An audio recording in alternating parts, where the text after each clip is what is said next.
Baruch Hashem, it is day number 287 of our daily study of Rambam Sefer HaMitzvos. And in the 3 chapters a day study track of Mishnah Torah, Mazel Tov, we're finishing Hilchas Avadim, the laws of servants, as well as the entire Sefer Kinyan, the book of acquisitions, which means that after this, we will be studying Mishpatim and Shoftim, 2 more books, 2 more volumes. So we're really in the home stretch of finishing the entire cycle of all 613 mitzvahs in basically a year's time. It's almost a year since we started this endeavor, Baruch Hashem, and we've been blessed with much success. So we want to thank everyone who's been learning with us at whatever point you jumped aboard, and let's already start thinking about how we're going to celebrate the Siyum when we complete the entire Sefer Mitzvahs. Okay. Here we go. Positive Commandment 235 is the mitzvah to follow the laws of the, what we call Eved Kanani, the Canaanite slave. So let me explain the difference between what we learned before, the Eved Ivri, and what we're learning now, the Eved Kanani. The Eved Ivri we translated as the Hebrew manservant. That's a fellow Jew who was sold into a period of indentured servitude, basically because he was destitute. The same thing, by the way, with the what we call Hebrew maidservant. She was also sold because of basically a financial crisis, a very tragic, sad thing, but somebody has no choice because they're absolutely destitute, can do that. Or it could be a case where one Jew stole from another and he can't repay the debt, so the court can force him to work off the debt as an indentured servant. But at any rate, now we're talking about the Eved Kanani. Those are slaves that were taken in wars against other nations. And it's a different type of servitude.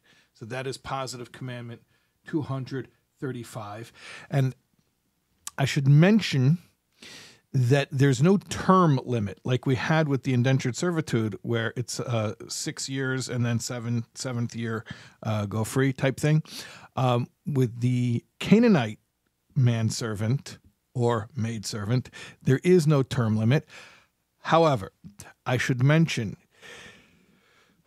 I think people don't really understand the status of these Canaanite servants. They're almost Jewish. They're practically Jewish. What I mean by that is they are obligated in mitzvahs, specifically all negative commandments. This Eved Kanani is bound by all of the prohibitions of the Torah. So all the prohibitions that we've been studying all year long would be binding now upon this person. Previously, they were only obligated to keep the 7 Noahide laws like any human being. Now they're obligated, similar to a Jew, to keep all of the negative prohibitions. So, for instance, they're not allowed to work on Shabbos. An Eved Kanani cannot work on Shabbos. Okay, plus all of the positive commandments that are not time-bound. The male Canaanite servants, before they begin their servitude, they have to undergo circumcision, and they also toivel, they immerse in a mikvah like a ger tzedek, like a righteous convert. And in fact, and this is the part that is very important to understand, and it's going to come up in our mitzvahs today, when they are freed, they immediately become a convert because they already had their circumcision, they already had their immersion in the mikvah. So when they're freed, they become full-fledged Jews.